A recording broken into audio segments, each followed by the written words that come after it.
7મી મે એટલે મતદાનના દિવસે હેડલાઇન ન્યૂઝ દ્વારા કેતન ઇનામદાર માટેની એક પોસ્ટ બનાવીને સોશિયલ મીડિયામાં વહેતી મુકાઈ હતી। તે પોસ્ટ સાથે એક યુવાન એટલે કે એક ટીકાખોરે છેડતી કરી હતી અને તે પોસ્ટમાં હેડલાઇન ન્યૂઝ દ્વારા લખવામાં આવ્યું હતું કે કેતન ઇનામદારે તેમના પરિવાર સાથે મતદાન કર્યું। જે યુવાન હતો ટીકાખોર તેને આ ભેજાબાજે પોસ્ટને બદલીને કેતન ઇનામદારે જે છે તે કોંગ્રેસને સમર્થન આપ્યું તેવી પોસ્ટ બનાવીને સોશિયલ મીડિયામાં વહેતી કરી હતી। કેતન ઇનામદારે આ વિષય પર ન્યૂઝ મીડિયા સાથે સંપર્ક પણ કર્યો હતો અને તેની સાથે તેમના પીએ દ્વારા સાવલી પોલીસ સ્ટેશનમાં ફરિયાદ પણ કરવામાં આવી હતી।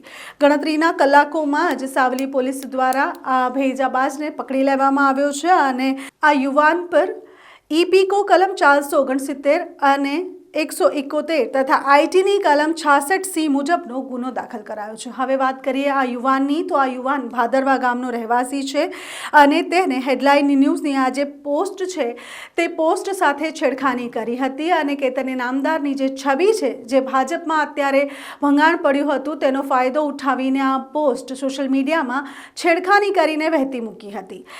વિજયસિંહ ચંદ્રસિંહ ભૂમેલા તેનું નામ છે અને તે ભાદરવા ગામનો રહેવાસી છે। તે ભેજાબાજ અત્યારે પોલીસે પકડી લીધો છે અને તેના ઉપર આ ગુનાહો દાખલ કરીને આગળની તપાસ હાથ ધરી છે। હેડલાઇન ન્યૂઝ સાવલી પોલીસની આ સરાહનીય કામગીરીને બિરદાવે છે અને તેની સાથે સાથે જે પણ આ કાર્યમાં વધુ પડતા આગળ હતા તે police sub inspector NK Rathwa, police sub inspector AM કમાડિયા અને આસિસ્ટન્ટ પોલીસ કોન્સ્ટેબલ બકાસિંગભાઈ કાશીરામભાઈને આભાર વ્યક્ત કરે છે અને તેની સાથે સાથે પોલીસની જે પણ આ કામગીરી છે તેને બિરદાવે છે।